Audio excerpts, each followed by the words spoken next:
Ryan Easterling here with Scott Burgess of Chicago Hoops to take a look at a few of the guys who really stood out in Sunday action here at the EYBL event in Minneapolis. First guy Scott's going to talk about is a guy that's from the state of Illinois, a guy that's a little under the radar, but Scott thinks that might actually start improving his stock and come onto the radar. Yeah, Dante Thomas continues to have a big spring for Mean Streets. You know, athletic, 6'6" wing, really strong and physical. Where he excels is getting to the basket. You know, he's really good off the bounce, can get to the hoop strong, excels in the paint scoring. You know, when he gets there off the bounce, you know, he's a power scorer around the basket, has a nice little runner in the mid-range. You know, he's a good defender, good rebounder, big-time athlete. You know, he's probably needs to improve his shot a little bit. I think that's the main area, you know, for him to work on. But definitely is a guy that this spring, you know, on the EYBL circuit and beyond has definitely put himself on the radar. And Ryan's going to talk about a 2014 kid who is definitely already on the radar. Yeah, the Boston product from Beantown, Abdul Malik Abu. This guy is 6'8", 230, physical specimen. To me, he's kind of a cross between Jayshawn Tate from Ohio and Devin Williams last year from Ohio. Of course, this guy being out of the New England area, but man, he had a very dominant performance from Expressions Elite. Really just inside-outside game. He's a very complete player. He's a guy who can go in, post up on the block, but he can also take you off the bounce, face you up, and get open shots on either pulling up or drive past you. Pretty good defender. I thought he moved well laterally. He got sealed off his man and was able to stick with his guy and didn't get beat too much. I'd say a plus rebounder. He was very active on the glass, really crashed the boards hard. And I think that was one of the things that was really cool about him. And now I'm going to hand it back over to Scott for another one of our top performers from today. Yeah, James Blackman had a huge game for Spieth, the University of Indiana commitment. You know, he had a monster game out there today. He was scoring early on. He was actually going to the hoop strong and, you know, being aggressive doing that. And then as the game went on, his three-point shot started to get going. And he's a guy that can score at all three levels. He's had a big spring, consistently scoring the ball at a high level, but you know, he was definitely getting to the rack early, beating his man off the bounce and getting to the hoop at will. And he had a huge game for his Spieth team against the St. Louis Eagles, and actually helped them get the win. Also, shout out to Trevon Blewett, who also had another great day. Shot the ball well from the perimeter. Blackman went for 29. Blewett went for 25. Blewett hit the game winner at the buzzer, and in a very, very competitive early morning game. And another stock riser Ryan's going to talk about next. Yeah, one of the things real quick about Blackman I thought was great was typically he'll start to feel his game out from the perimeter early, but when it wasn't working, he got to the hoop.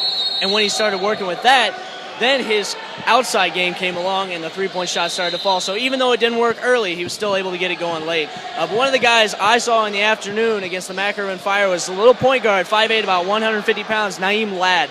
He only had about 7 points in the first half, but he ended up finishing with 23 points. Ladd reminds me a lot of Tyler Eulis from the Mean Streets team. Smaller guy, but very good handles, very good at getting open shots. He gets to the basket and really was the heart and soul of that team. When they were down big early to the Macaron Fire, it looked like the Fire were going to run away with that one. But Ladd was able to pull away and pull his team back in it and actually took the game to overtime before the Fire eventually prevailed.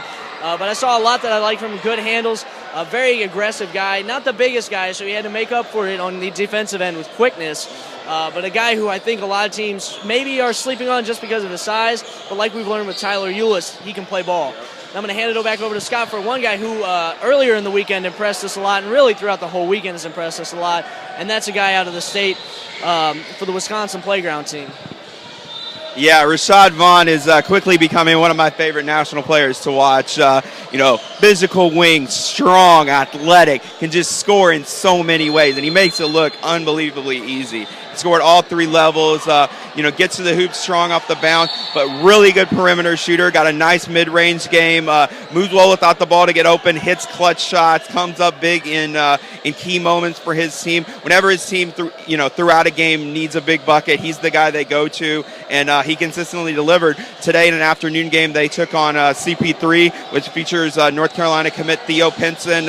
Pinson and Rashad Vaughn were competing for a lot of the same offers before Pinson committed, and two of the top shooting guards in the country, and they went head-to-head and battled, and Vaughn had a monster game. Shot the ball pretty well. Got to the rack strong, and he's a guy I think is top 5, 6 nationally. This class is loaded, but I mean, he's one of the best kids I've seen here this weekend. Probably one of my top performers of the weekend overall.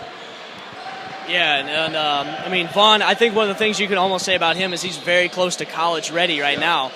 Between physical and just skill attributes, I think he's very close to being college ready. And there's a lot of guys who are still pretty far off, but I think he's one of the guys who, if he had to step in next year, a lot of guys reclassify, not that Vaughn will.